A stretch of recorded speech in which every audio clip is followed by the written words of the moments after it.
Perkenalkan, saya Gi Sanjaya sebagai kurator edukasi publik di Distrik Seni dan juga narasumber saya, silakan Mas. Thank you Mbak Gi. Saya Nofrizal Pratama, bisa dipanggil Rizal, CEO dari Gaspek NFT Launchpad.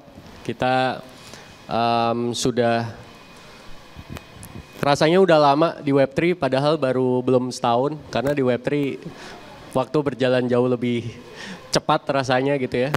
Kita start di mungkin akhir tahun ini. Sekarang kita udah launch 6 project NFT. 6 project, wow luar biasa sekali. Globally accepted kira-kira gitu. Wow. Nah Mas Rizal, aku pengen tahu dong Mas Rizal nih gimana dan mengapa berkecimpung di dunia NFT dan juga Web3 gitu ya. Dan menjadi CEO dan co-founder dari Gaspek Launchpad. Silakan Mas. Thank you Bagi. Jadi hai teman-teman, a little bit of background. Selama dari tahun 2011 aku udah masuk ke industri kreatif as an entrepreneur. Aku buat sebuah agency yang memang fokus untuk membantu brands lah dalam hal digital marketing, campaign dan lain-lain. Di situ pastinya aku basically bukan orang kreatif, lulusan sekolah bisnis manajemen ITB. Jadi sebenarnya nggak bisa gambar, nggak bisa desain segala macam. Tapi memang passionnya di industri kreatif dari dulu gitu ya.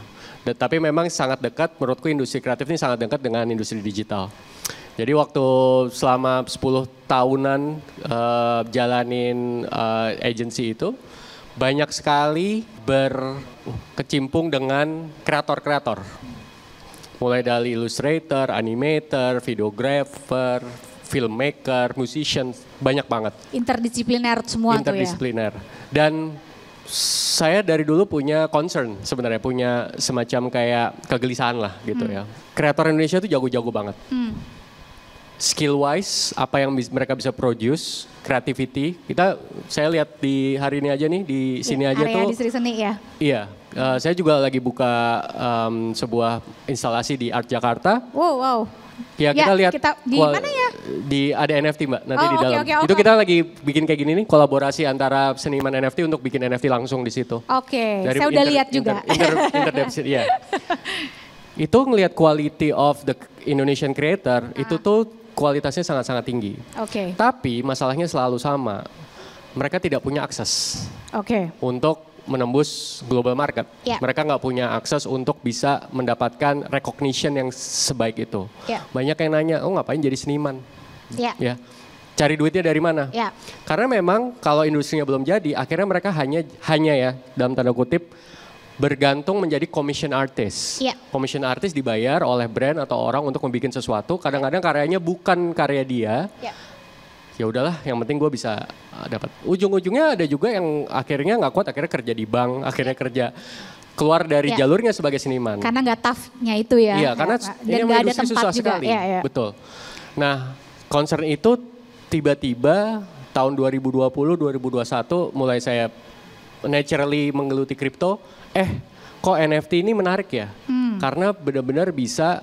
Yang tadinya kreator-kreator seniman ini selalu ada, sorry to say, di piramida yang paling bawah. Karena mereka hanya disuruh-suruh. Sekarang mereka bisa jadi di depan. Iya, mereka bisa menjadi yang utama. Dan aksesnya jadi langsung ke global. Nah, maka dari itu secara natural ngulik tentang NFT 2021. Ngobrol sama teman-teman, kebetulan partner saya memang satu creator, satu tech. Secara natural ya udah kita jalanin aja karena sesuai banget sama apa yang kita mau jalanin dan kita lihat industrinya masih sangat kecil, masih sangat early. Jadi potensinya masih sangat besar. 10 tahun, 20 tahun ke depan. Jadi let's start dari sekarang gitu. Wow, tepuk tangan dulu untuk Mas Rizal. Saya senang nih bahasanya ada kegelisahan, bahasa seniman banget. Mas saya teman-teman kreatif industri biasanya kita pasti akan mengucapkan kata-kata kegelisahan ya. Karena kegelisahan itu menjadi sesuatu gitu. Oke, Mas. Bicara dong tentang Gaspek Launchpad ini tuh gimana sejarahnya, terus kenapa udah berapa lama terbentuk, pokoknya awal mula. Ya, thank you Bagi. Jadi dari concern yang tadi, kita ketemu dengan banyak creator. Illustrator sudah banyak yang masuk ke NFT.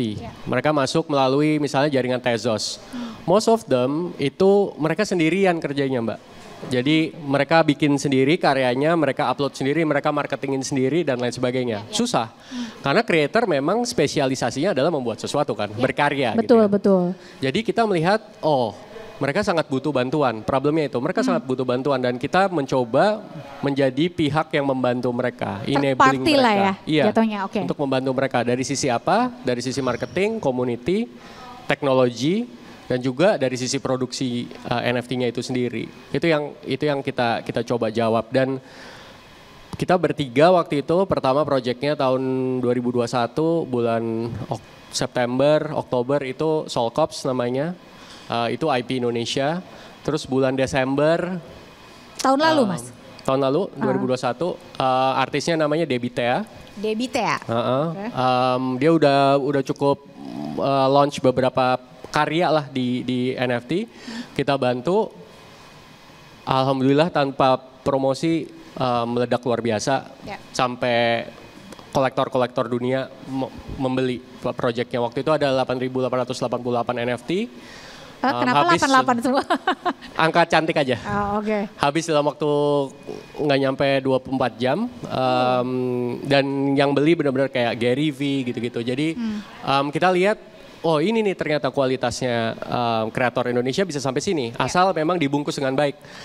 Dari situ udah kita decide kita bikin company.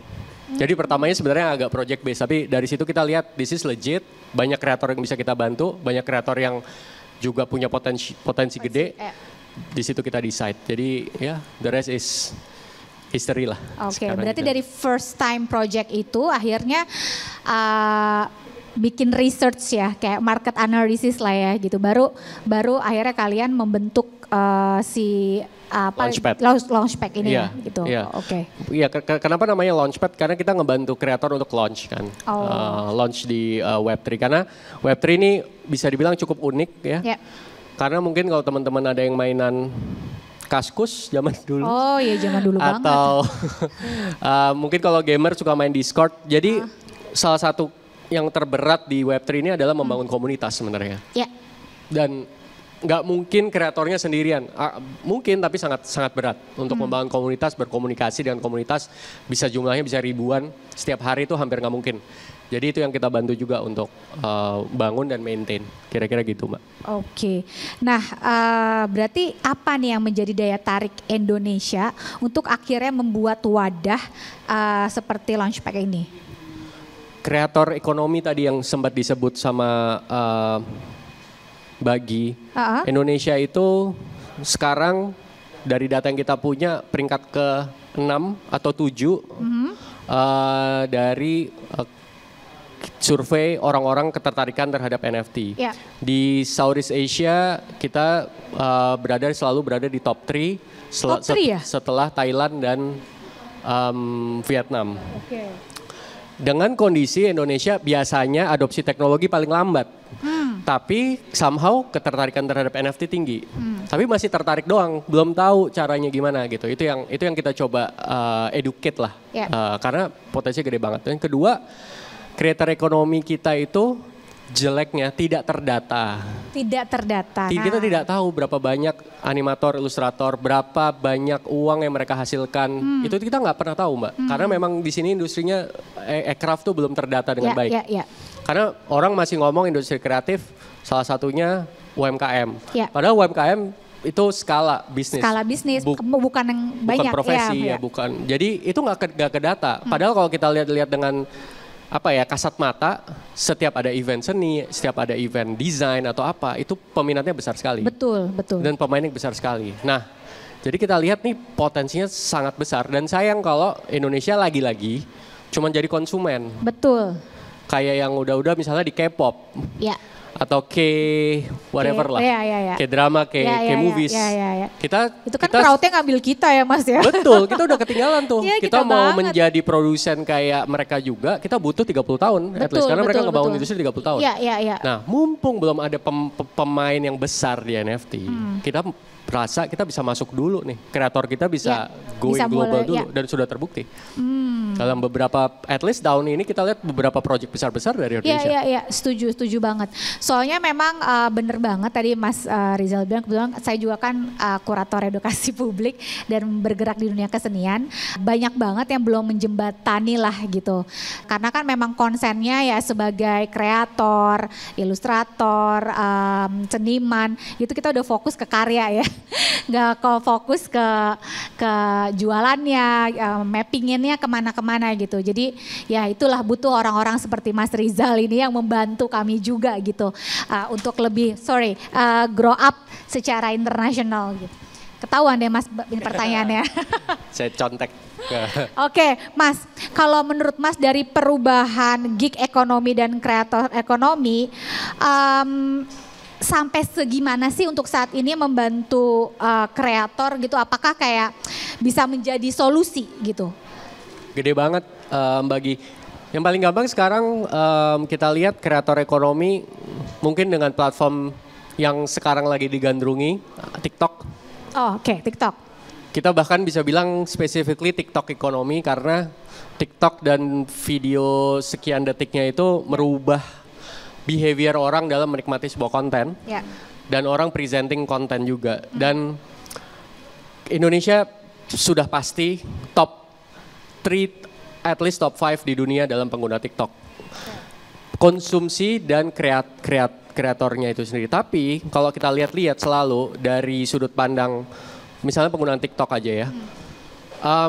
Revenue drivennya itu selalu dari jumlah viewers dan lain sebagainya. Bahkan nanti kalau orangnya dapat endorse dan lain sebagainya. Akhirnya yang dikejar adalah popularitas. Kalau kita berbicara dengan TikTok ekonomi tadi, itu paling menurut saya paling hari ini kalau kreator ekonomi itu TikTok. Nah, sebenarnya hal-hal itu nanti sangat bisa terjawab dengan NFT. Karena pada saat karya kita sudah dikenal, kita benar-benar langsung bisa monetize. Okay. Tanpa perlu kita harus punya 1 juta follower, tanpa kita harus punya menonton video kita sekian ratus ribu atau sekian juta orang gitu loh. Jadi ini akan mendemokratisasi sebenarnya yang namanya akses tadi. Jadi setiap orang yang bisa berkarya dengan baik dan karyanya diterima ya, tapi kualitas karyanya harus bagus. Yeah. Itu akan jauh lebih mudah untuk monetisasi karyanya sebenarnya itu. Itu yang menurutku transformasinya ke arah sana nanti. Karena kalau sebelumnya kita ngomong lebih gig ekonomi itu tentang bagaimana membangun followers yang banyak gitu ya. Relevan, tapi kalau kita lihat sekarang ya lagi-lagi yang paling kaya YouTuber yang udah trending itu. Gitu kan. Karena terus terekspos. Exactly. Sorry itu saya anak-anak baru, follower saya masih cuma 1.000. Mau sampai kapan dapat duit dari situ? Susah banget. Susah banget. Akhirnya harus setiap hari harus. Makanya it's too hard ya to upload it and everything gitu ya. In a sense, kreator ekonomi itu juga akhirnya nggak adil-adil amat. Karena akan lebih berpihak kepada orang-orang yang udah ada nama. Dan memihak terhadap, betul, algoritma tertentu. Harus paham algoritma. Which is, it's not that, ya itu udah lebih bagus daripada zaman dulu. Tapi still not that fair. Nah NFT ini mendemokratisasi itu. Itu yang harapan kita. Jadi semua orang sebenarnya bisa untuk monetize karyanya. Wah luar biasa. Nah Mas, selanjutnya Mas, sebenarnya faktornya itu apa sih Mas yang mengembangkan Web3 ini untuk para kreator? Nomor 1, karya harus memiliki identitas dan originalitas. Tapi kan sekarang susah Mas. Itu dia, itu yang saya pelajari di dunia Web3. Perbedaan dunia Web3 sebutannya dengan dunia Web2 adalah Web3 itu sekarang masih sangat-sangat early. Jadi setiap orang malah dituntut untuk membuat sesuatu yang baru. Nggak usah ngikut tren justru gitu. Misalnya one of the best and the biggest NFT project di dunia itu Bored Ape. Yang kepala monyet. Ya. Itu bisa triliunan lah sekarang secara value. Tapi kalau sekarang kreator bikinnya monyet lagi nggak bakal laku. Orang udah bosan di Web3. harus ada inovasi. Jadi menurut aku nomor satu kata kuncinya originalitas dan yang kedua inovasi. Harus berani berinovasi. Jadi menurutku ini space-nya sangat-sangat fun sekarang. Karena nggak ada batasan. Nggak ada yang bilang ini paling benar, nggak ada yang bilang ini salah. Karena sekarang nggak ada yang, kalau ada yang bilang saya paling jago dalam NFT itu berarti bohong. Karena nggak ada yang jago sebenarnya. Saya aja ngerasa semakin saya jalanin, semakin saya nggak ngerti sebenarnya. Semakin banyak hal yang luar biasa. Di luar kapasiti kita juga ya, karena cepet banget ya perkembangan informasinya. Betul. Terus ternyata ini tiba ada seniman baru, ini itu kok ini mirip-mirip gitu ya secara gambar. Inovasi itu terjadi hampir setiap hari. Karena bayangin Web3 ini gabungan antara orang-orang berkecimpung di dunia teknologi, orang-orang startup, dan juga orang-orang berkecimpung di dunia seni, kreator, art. Di dua orang ini bergabung ya, udah isinya imajinasi semua. Gitu. Jadi menurutku tuh inovasi dan tadi being very original gitu menurutku. Dana nih Mas yang harus kita miliki kalau misalnya mau mulai jadi kreator. Perlu dana nggak Mas? Yang penting punya rumah, maksudnya sudah ada tempat buat bekerja, bisa makan, bisa minum. Practically that's it. Nggak ada modal dalam tanda kutip ya untuk harus memiliki sekian juta, sekian puluh juta dan lain-lain tuh nggak sih. Tapi yang penting benar-benar mau nyemplung dulu. Nggak mesti langsung bikin. Bisa juga dengan ikutin komunitasnya dulu, ngobrol-ngobrol dulu. Mungkin ikut acara seperti ini gitu ya. At least dapat mindsetnya dulu. Ngobrol sama, karena di NFT itu community based banget. Jadi belajar paling cepat itu dengan komunitas.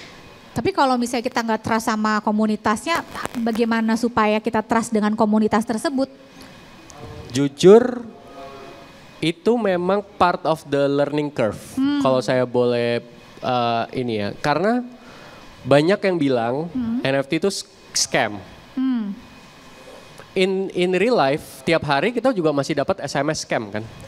Sama aja. Sama aja ya. Di dunia pasti ada sekian persen ada scam. Nah, tapi untuk kita bisa nggak ke scam di SMS gimana? Karena kita udah tahu, ini pasti bohongan nih. Nggak mungkin Telkomsel nih, Mandiri, BCA ngomong kayak gini, ini pasti tipuan. Kita udah tahu karena kita sudah nyemplung, kita sudah memahami lah gitu ya.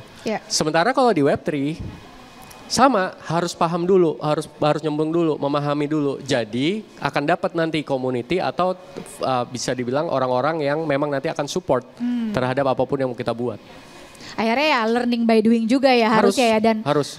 Impact-nya juga ke personal ya, nih kayak community ini yang cocok, community ini yang cocok, yang pas lah intinya untuk personal pribadi si creator ya. Iya, karena kita nggak bisa pelajarin Web3 atau NFT cuman dari literatur, baca-baca, lihat YouTube langsung bisa tuh hampir enggak. Karena sebenarnya yang kita harus dapetin tuh culture-nya dulu seperti apa di dalam.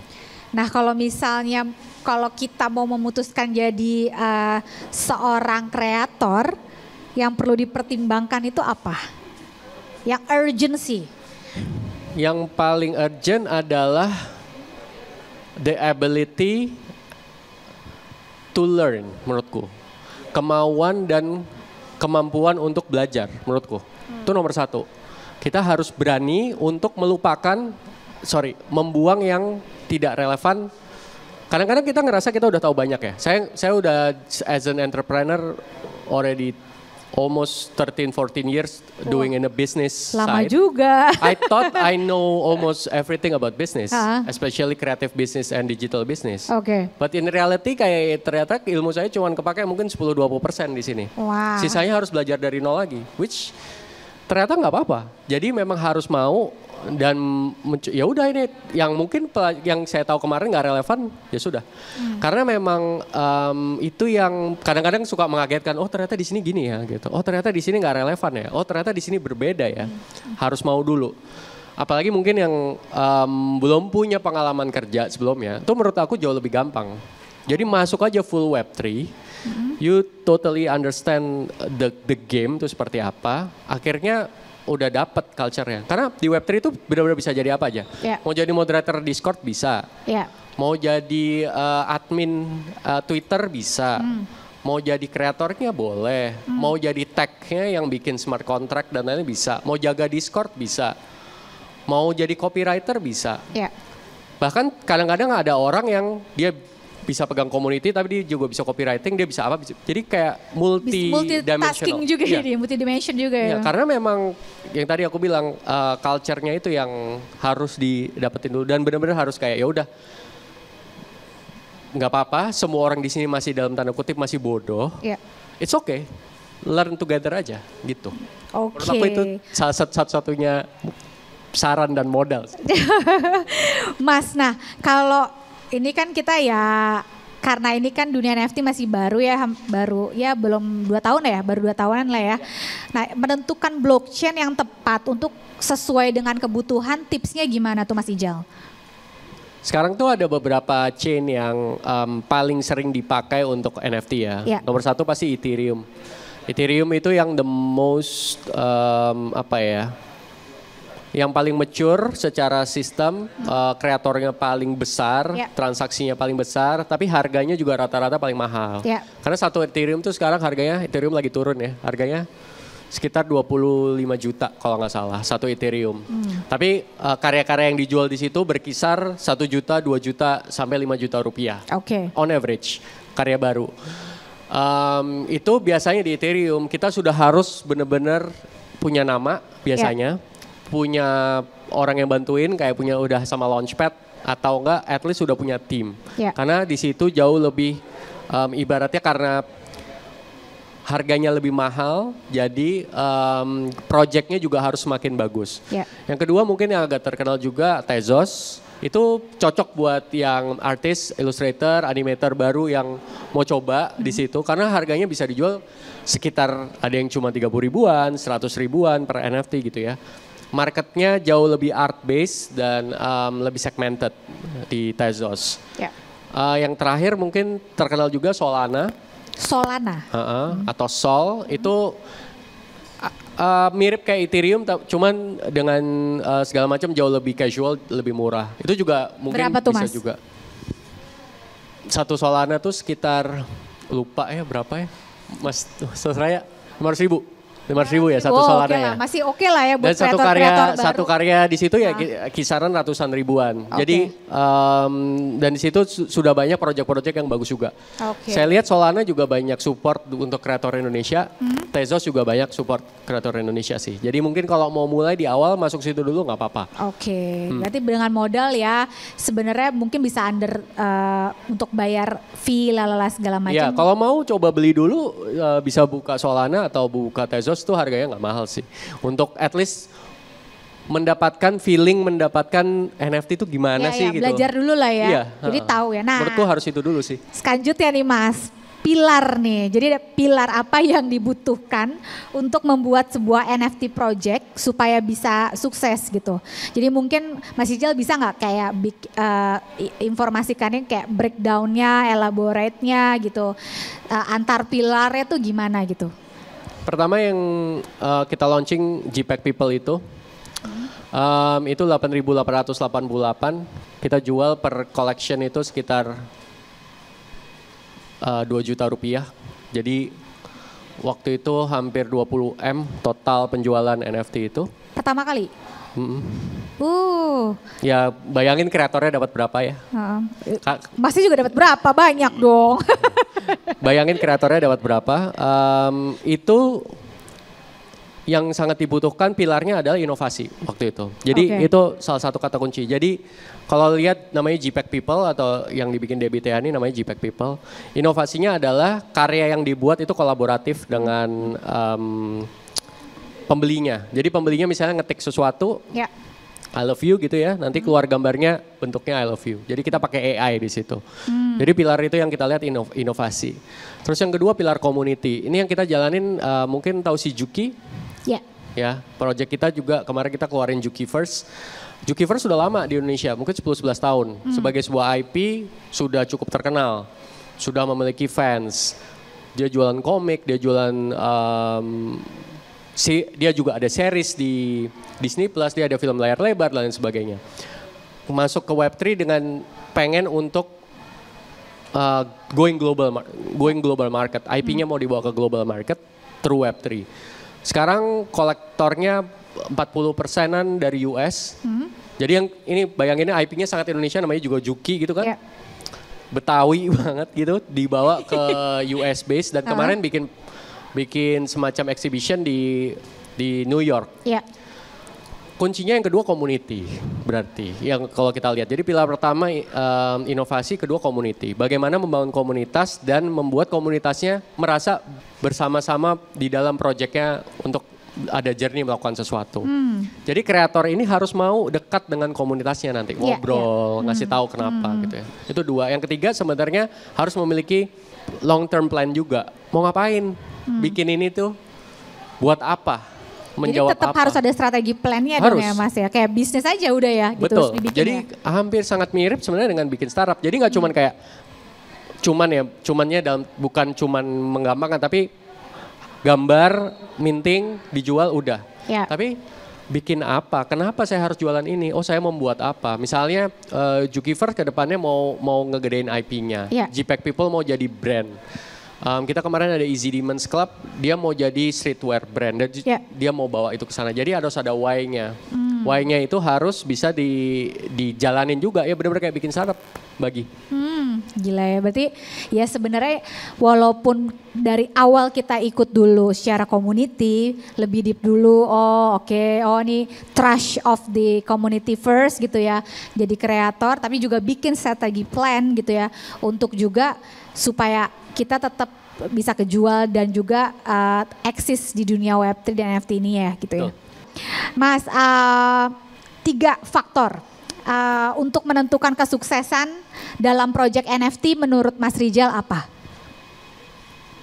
Ini pertanyaan paling susah sebenarnya. Karena suksesnya itu sangat-sangat spesifik project masing-masing, itu suksesnya bisa saja berbeda-beda. Tapi kita kalau selalu nyebut North Star-nya itu adalah community wealth. Lagi-lagi tadi kan community penting ya. Jadi ada misalnya sekian ratus atau sekian ribu komunitas yang kita jaring dengan project ini.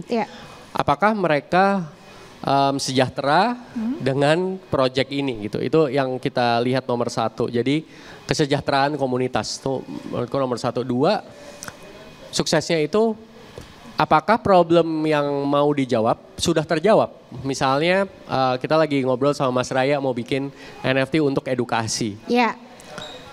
Suksesnya adalah nanti pada saat NFT-nya dengan project ini sekian banyak orang teredukasi tentang misalnya dunia Web3. Itu nomor 2. Kalau nomor 3 satu lagi menurutku aku agak simpel sih yang ini. Harus having fun sih. Kalau nggak fun tuh kayaknya nggak usah masuk industri kreatif deh. Iya. Harus having fun sih. There's a reason why orang menjadi seniman kan. And passion also ya. Saya kalau misalnya nggak gitu stres. Nggak usah deh. Kok nggak achieve ini, tapi kita harus bikin strategi sedemikian lupa gitu kan. Iya, karena jangan salah yang namanya NFT itu sangat menyita energi dan waktu. Karena kita bayangin marketnya global. Marketnya tidak ada tutupnya. Jadi kita bisa bilang kalau mau kerjanya itu hampir itu Discord nyala bisa 24/7. Karena pada saat kita tidur orang di US bangun. Pada saat kita bangun yang lain tidur. Jadi ini jalan terus. Jadi intensitas dan waktu yang bisa terkuras untuk ngelakuin sebuah project NFT itu besar sekali sebenarnya. Jadi kalau nggak fun, nggak passionate enough, buat cuma cari duit doang mending jangan. Passion juga harus. Oke. Bagaimana cara Mas untuk menilai harga atau NFT yang telah dibuat gitu? Apakah ada cara untuk menilai dari karya tersebut gitu? Sebenarnya karya itu sangat-sangat subjektif ya Mbak ya. Sebagai kurator kan ini ya. Tapi memang ada artis-artis tertentu yang sudah memiliki portfolio, sesimpel itu ya kan. Contohnya kemarin Revi Kanadol misalnya, dia udah punya nama yang cukup besar. Kalau nggak salah Indonesia, kalau nggak salah beberapa seniman-seniman besar seperti Eko Nugroho sudah akan masuk juga gitu kan. Berarti kan kita bisa bilang Mas Eko sudah punya sekian puluh tahun, pasti secara value jauh lebih tinggi dibanding seniman baru. Itu itu mirip-mirip aja. Tapi sebenarnya lagi-lagi karena ini sangat subjektif, yang harus dilihat itu kemampuan foundernya ini deliver sesuatu. Kalau timnya kelihatan bagus, projectnya kelihatan memang mengarah ke sesuatu yang baik, ya value-nya bisa dibilang lebih baik daripada project yang mungkin asal-asalan gitu. Very very subjektif tapi semuanya bisa dilihat dari founder ya kalau menurut aku dan artisnya itu sendiri.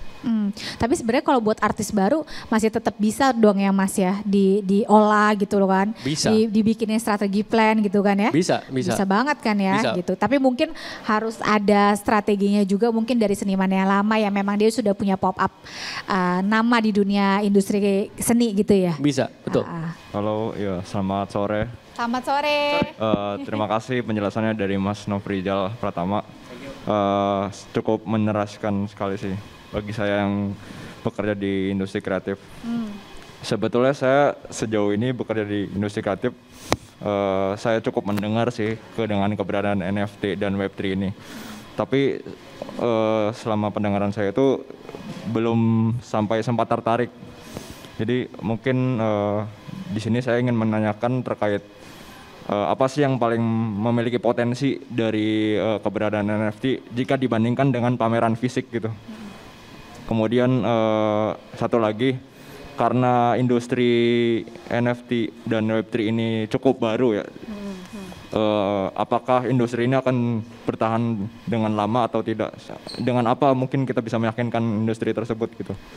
Seperti itu sih mungkin, ya. Thank you. Mas siapa? Nirwana. Ya, Oke, terima kasih Mas Nirwan.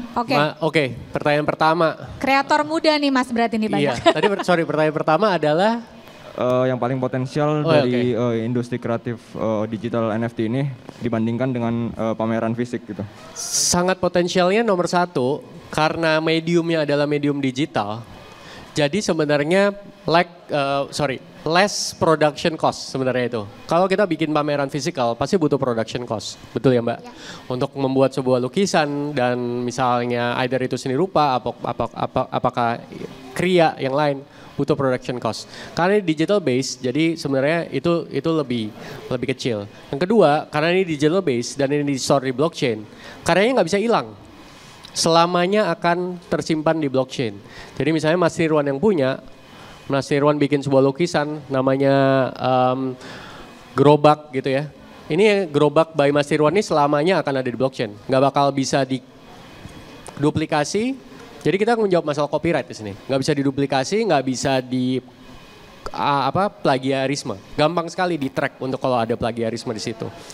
Yang ketiga royalty. Itu yang menurutku salah satu yang game changing di NFT adalah royalty. Setiap karyanya nanti kejual, itu akan ada royalty yang akan diterima oleh si kreator selamanya. Jadi misalnya Mas Nirwan bikin, jual kepada saya harganya 500.000, Mas Nirwan dapat 500.000. Saya jual lagi kembali sejuta, saya dapat cuan nih, saya dapat sejuta, ya kan?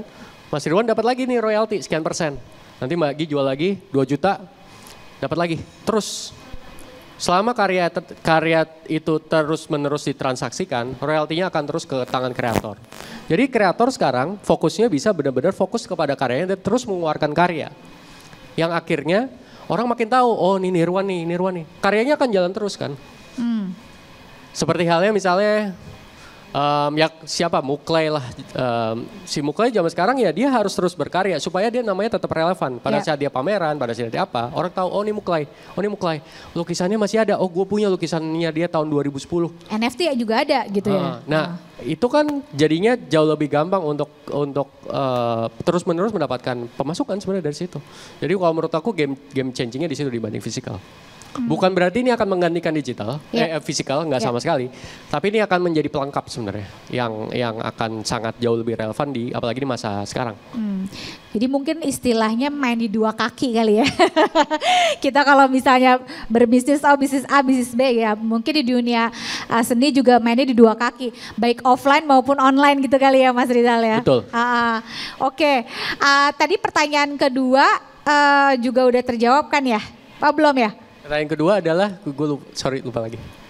Jadi karena ini bisnis baru NFT, apakah bisnis tersebut masa depannya? Ya. Masa depan, oke. Saya punya belief ngelihat yang kita lihat sekarang ini, itu kayak kita ngelihat internet tahun 98. Dimana pada saat itu internet masih dial up, masih bunyi ngikuk-ngikuk gitu kan Mbak, zaman Iya, itu iya, ya. iya. Masih Susah pakai banget. susah, lama, dan semua orang nanya apa sih gunanya internet buat kita gitu ya.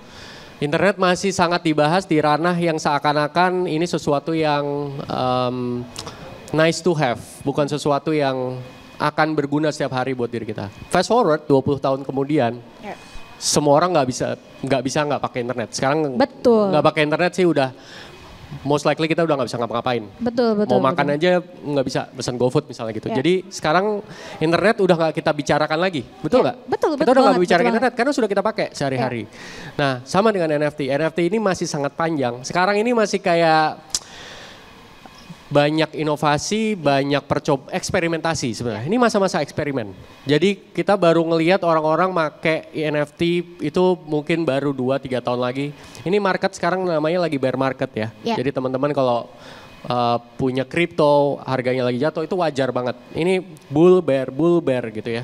Sekarang dunia lagi resesi dan lain sebagainya. Jadi market lagi jatuh. Tapi pasti market akan kembali lagi ke bull market. Nah bull market selanjutnya tingkat adopsi terhadap NFT itu akan 10 kali 20 kali lipat dari sekarang. Betul. Nah pada saat itu kalau kita sudah siap, kita sudah melakukan sesuatu, kita sudah build sesuatu di situ. By that time udah kita tinggal reaping up the rewards aja. Nanti di titik dimana NFT udah kita pakai hari-hari. Udah nggak perlu lagi kita bahas NFT itu apa. Betul. Jadi sebenarnya kayak di seni rupa juga kita ada namanya boom seni rupa gitu. Jadi pada saat itu supply keluar tuh banyak gitu. Mungkin saat ini terjadi NFT juga demikian, cuman kan sistemnya yang berbeda karena ini digital gitu ya Mas ya. Betul. Dan sebenarnya kan mungkin kalau bisnis itu kalau di dunia global, tapi mungkin aku takutnya salah, mungkin Mas Riza yang udah 30 tahun berbisnis bisa dikoreksi. 10 tahun biasanya kan dari setiap bisnis tuh mungkin ada down-nya ya gitu. Itu global sih itu karena kayak sekarang juga kita ngelihat itu dari marketnya ada G20, ada resesi dari beberapa negara gitu. Bukan negara kita aja teman-teman tapi di negara di dunia gitu. Karena ya itulah banyak faktor lah gitu. Nah tapi mumpung sekarang juga memang lagi turun gitu tapi jangan bersedih gitu ya. Malah justru ini dijadiin momen kapan nanti end up-nya itu akan ada boom-nya gitu. Nah disitulah kalian akan mendapatkan hasil yang luar biasa. Biasanya gitu. kalau baru mulainya di bull, biasanya udah telat. Biasanya gitu. Nah biasanya gitu tuh, telat-telat gitu. nyesel. Gue ya. baru mau bikin market bull-nya bentar, tiba-tiba nanti udah lagi gitu. Mending sekarang bikin account aja dulu ya kan, This is like the best time to do. Ya, yang penting ini, yang penting jangan anggap NFT itu investasi ya. Jangan ya, aku nggak pernah ngasih tau orang kayak lu harus invest di NFT karena bukan, NFT bukan investasi. NFT itu adalah ya sebenarnya kayak beli karya seni aja. Bisa jadi investasi bisa. Ya. Bukan berarti enggak, tapi karena marketnya masih sangat volatile, kalau kita berpikirnya investasi harganya pasti naik segala macam. Dan motivasinya jadi cuan, itu udah berbahaya tuh. Yeah. Nanti tiba-tiba nggak cuan, wah kecewa, terus akhirnya pergi dan lain sebagainya. Anggap NFT adalah buat teman-teman kreator, itu adalah ladang eksperimentasi aja sekarang gitu. Tempat berkomunitas, create sesuatu yang baru, hal-hal yang masih sangat nggak ada batasan gitu. Jadi anggapnya itu aja sekarang. At some point NFT will be a legit investment instrument. I believe so, tapi nggak sekarang. Gitu, I believe so, tapi nggak sekarang. Ya sama ya kayak kripto, mungkin kita anggap kripto, kalau ngelihat kripto juga jangan ngelihat investasi jangka pendek. Lu mau percaya kripto, lu harus tahu kenapa lu beli kripto dan lu harus mikir kayak 5 tahun, 10 tahun ke depan. Ya. Lu cuma mikir 5 hari ke depan, Nggak mungkin. pastilah, udah gitu digoreng sama influencer TikTok selesai udah. Iya. Ya, oh naik, udah dijual. Ya itu dia, kita harus Ya, Mas benar-benar Raya. jeli ya. Iya betul ya. Hati-hati sama influencer. Oke, yang tadi di Instagram katanya mau nanya. Di Instagram ada 2 pertanyaan. Yang pertama, gimana caranya bisa sukses kayak Gozali dan apakah Indonesia punya potensi untuk menjadi hub developer Web3 seperti India yang punya banyak banget resource developer? Oke, balik lagi Gozali lagi. Gozali ya itu. I don't have anything on Gozali sih. Gozali is a good kid, good guy. Tapi kesuksesan Ghazali sebenarnya to be honest tidak bisa dipotray sebagai ini NFT kayak gini itu. I'm sorry to say bukan. I'm sorry to say bukan. Jadi Ghazali fenomena aja. Kita anggap fenomena yang pas timingnya, pas aja orang-orang yang beli, pas aja berita-beritanya, hype-nya dapat karena ada faktor lucu di situ, faktor apa. Tapi jangan berpikir bikin NFT kayak Ghazali. Bikin NFT itu banyak cara lain yang jauh lebih sustain gitu. Dan Ghazali keren karena dia berinovasi dan dia niat bikin foto sendiri selama sekian ratus hari kalau nggak salah, setiap hari. That's part yang sangat-sangat we admire. Tapi doesn't mean that itu NFT gitu ya. Jadi coba ekspor lagi dan banyak banget contoh-contoh mulai dari seniman dan teknologinya sendiri yang bisa dibuat.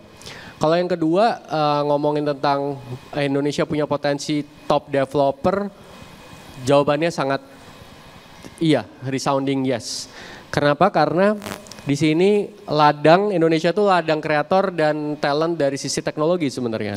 Cuman lagi-lagi Mbak, ekosistemnya belum kebentuk gitu.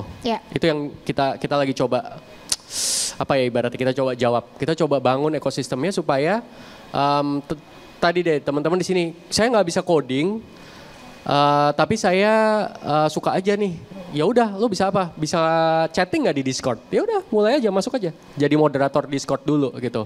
Nanti bisa. Jadi kalau ngomong builder di Web3 itu bukan berarti hanya coding ya. Coding ya, oke.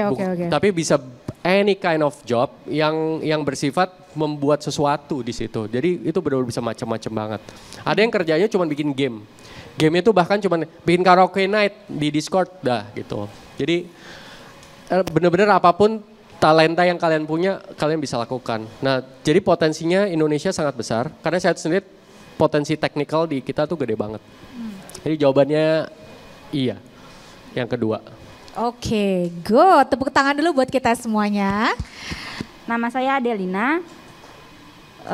Terima kasih sekali Mas Rizal udah menyampaikan informasinya tentang NFT dan Web3 juga. Yang ingin saya tanyakan itu menurut Mas Rizal gimana sih berapa tahun lagi sih NFT atau Web3 ini tuh bakal lebih terrealisasikan secara nyata gitu, terutama di warga Indonesia gitu ya. Terus yang kedua itu komunitas apa sih yang harus kita bisa join gitu untuk membangun NFT ini atau Web3 ini gitu. Terima kasih. Makasih Mbak Delina ya. Terima kasih Mbak. Delina betul. Lina. Oh Dina. Lina. Oh Lina, sorry. Lina, ya. Makasih Mbak Sorry Lina. ya. Oke Mbak Lina, thanks a lot. Jadi nomor 1, tahun itu nggak ada yang tahu Mbak. Tapi kalau pernah lihat grafik pertumbuhan teknologi, the growth of technology di dunia, itu tuh nggak kayak gini grafiknya. Biasa kan misalnya dari penemuan mainframe pertama IBM tahun 1940 sekian, zamannya Perang Dunia, sampai akhirnya ketemu Windows 95, itu grafik begini, microchip. Tapi dari tahun 90-an sampai sekarang 2020, itu grafiknya udah begini. Jadi exponential growth. Nah yang kita lihat sekarang, teknologi itu dalam masa-masa eksponensial. Jujur, manusia nggak akan bisa nyamain perkembangan otaknya manusia, nggak akan bisa nyamain perkembangan otak dari komputer atau AI. Ini akan cepat banget. Kemarin baru ada teman-teman bisa lihat namanya DALL-E, itu bisa ngedesain pakai cuman ngetik sesuatu jadi sesuatu, dan yang ngebikin semua AI. Terus ada namanya copy.ai, teman-teman yang suka copywriting, bikin tulisan, itu ada AI-nya sekarang ngetik sesuatu udah jadi. Itu dalam waktu bentar-bentar lagi, itu udah jadi normal di kita. Jadi manusia akan hidup berdampingan sama AI. Sama teknologi. Jadi sebenarnya kalau dilihat dari konteks itu, bisa jadi sangat-sangat cepat. Kalau misalnya adopsi internet, kita ngomong internet pertama www itu tahun 90-an awal, baru kita pakai benar-benar itu tahun 2000, zaman-zaman Friendster lah. Atau zaman-zaman Facebook lah, itu baru-baru benar. Kita ngomong Web 2, itu yang paling gede sebenarnya MySpace, habis itu Facebook. 2007 berarti. Berarti sekitar 15 sampai 17 tahun around adopsinya. Cukup lama. Kalau ini bisa jadi cuma 3 tahun, 4 tahun. Jadi makin lama adopsi teknologi akan makin cepat. Kenapa? Karena teknologi makin mudah, smartphone kita makin canggih, internet makin cepat dan lain sebagainya. Harusnya sih nggak lama, Mbak. Harusnya nggak lama. Ini cuma masalah cycle market aja. Terbukti di mana pada saat ini lagi bear market, semua orang berita-berita orang-orang skeptis dengan NFT bilang NFT itu mati, dead. Itu yang nanti kita bakal omongin juga di Art Jakarta. NFT mati katanya. Tapi in reality, yang namanya investasi perusahaan-perusahaan teknologi di NFT itu malah gede-gedenya sekarang. Oke. Lagi resesi ini, investasi dari venture capital di dunia itu lagi gede banget di dunia Web3. Jadi kelihatan mereka lagi nyiapin sesuatu nih. Bahwa pada saatnya nanti, balik lagi bull market kembali, teknologi-teknologi yang sudah kita bisa pakai, itu jauh lebih mudah daripada sekarang. Sekarang untuk beli satu NFT itu susah sekali. Mas Raya, ya kan, beli NFT kayak 7 step, 10 step. Susah. Harus punya Ethereum, punya wallet, bla bla bla bla bla. Jelasinnya aja, satu orang bisa jelasin 30 menit. At some point, kita udah ngomongin lagi NFT. Kita cuman bilang kayak, oh lu punyanya siapa? Punyanya ini, udah gitu aja. Kayak kita punya foto di Instagram. Instagram sudah connect sama NFT by the way, bisa connect ya? wallet. Saya baru Tadi tahu. saya lihat udah ada yang bisa. Saya belum coba sih, tapi udah bisa. Sedikit lagi nih, kalau saya lihat benar-benar sedikit lagi. NFT udah menjadi normal. Connect dengan Instagram. Iya. Tapi walaupun itu tidak bisnis Instagram, maksudnya personal Instagram. Iya, ya? jadi bagi misalnya punya wallet, kontak walletnya ke situ, nanti NFT yang di walletnya bagi bisa ditampilin di Instagram, diklik, ketahuan nih luar biasa karyanya banget. siapa, belinya kapan, harganya berapa, kira-kira gitu. Wow. Jadi ini udah sebentar lagi. Pada saat dunia Web2 dan Web3 ini integrate, ya sudah, itu udah kita bilang kita sudah akhirnya sudah terbiasa, udah jadi bukan barang asing lagi nanti. Oke, udah Kayaknya sih nggak merge lama. berarti tuh Mbak. Iya. Wow, luar biasa sekali. Kita tepuk tangan dulu ya. Saya Iya. baru tahu, thank you Mas Rizal informasinya bahwa Iya. NFT sekarang udah merge Benar. dengan Instagram Sebentar juga. lagi sudah di Twitter sudah, tapi belum di Indonesia. Profile picture connect dengan wallet, NFT-nya yang keluar di situ. Kalau tadi pertanyaan kedua tentang komunitas ya, Ya. komunitas apa yang bisa digabung? Ya. Banyak komunitas di Indonesia, Mbak. Ke Kognisi juga mau bikin nanti komunitas, bisa dimulai. Ikutan saya deh. sih, saya rasa kita harus bikin banyak komunitas yang sama kampus gitu-gitu ya Mas ya. Memang itu dibutuhkan ya, karena memang lebih baik gitu daripada yang sudah profesional tuh agak susah. Terus kalau di Discord sini, di Twitter banyak ada ID NFT, ada NFT Academy, ada Monday Art Club. Itu banyak komunitas-komunitas orang-orang Indonesia dan jujur, ini kalian akan ngerasa di Web3 ini, prinsipnya sangat-sangat egaliter. Jadi nggak ada tuh junior, senior, nggak ada.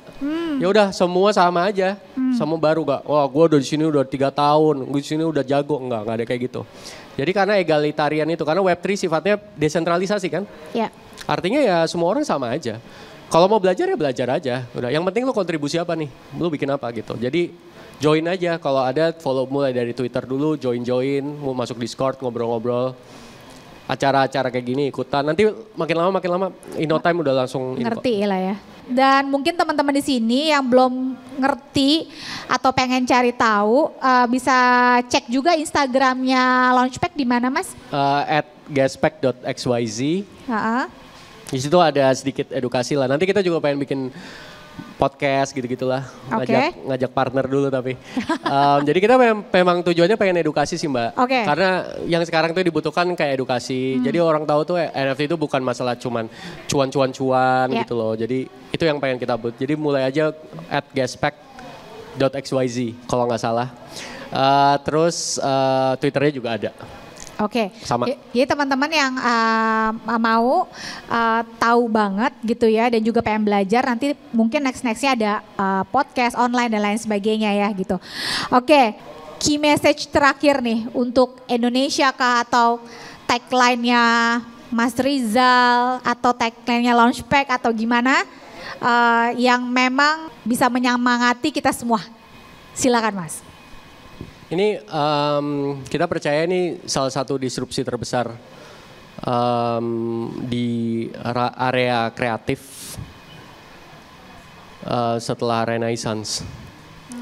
Kita percaya disrupsi ini ini sekarang belum ada apa-apanya gitu. Karena masih baru segelintir orang lah yang merasakan dan sudah masuk ke NFT itu datanya cuma 0,01% seluruh dunia dari total pengguna internet. Masih sangat kecil Mbak.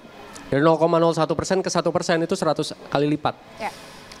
Jadi kita masih sangat-sangat early sekarang, jadi ini kesempatan yang langka sekali. Mungkin kalau aku tarik dikit, tahun 98 bagi disuruh invest di Google, mau nggak? Kerusuhan tuh. Iya kan, mikir Tapi kan, pasti susah, 97, 99 mikir misalnya. banget. Iya kan kayak mikir, Google apa ya? Ya. Fast forward 20 tahun lagi, Google sekarang udah jadi perusahaan terbesar di dunia kan? Ya. Nah, sekarang kayaknya kita ada di masa-masa itu. Jadi di mana akan ada sekian banyak inovasi, yang mana pasti banyak juga yang akan mati, pasti namanya inovasi standar lah. Tapi ini akan merubah banyak sekali hal di apalagi ranah industri kreatif gitu. Ya. Jadi this is the best time for us to enter Web3 and then to experiment and have fun. Udah, itu aja. Oke, wow. Tepuk tangan buat Mas Rizal dan juga Lonpack.